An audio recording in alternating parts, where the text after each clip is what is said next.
Yun, nagpabingo sa clinic. Bibingo kaya ako? Tingnan natin. Pero bago yan, nagbigay muna sila ng food tsaka drinks para sa bantay at para sa pasyente. Ito nga pala yung food namin.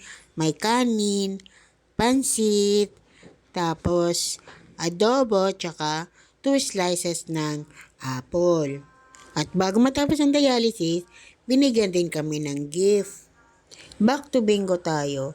Yang time na yan, lumabas na si Nainay kasi hindi niya kinaya ang lamig sa loob ng dialysis room.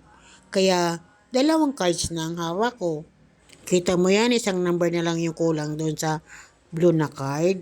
At yun na nga, bumingo na. At magkano ang aking panalo? Tumataginting na 300 million pesos. Kaya thank you po Lord sa blessings at maraming salamat din MMG Dialysis. Saya na naman si Manas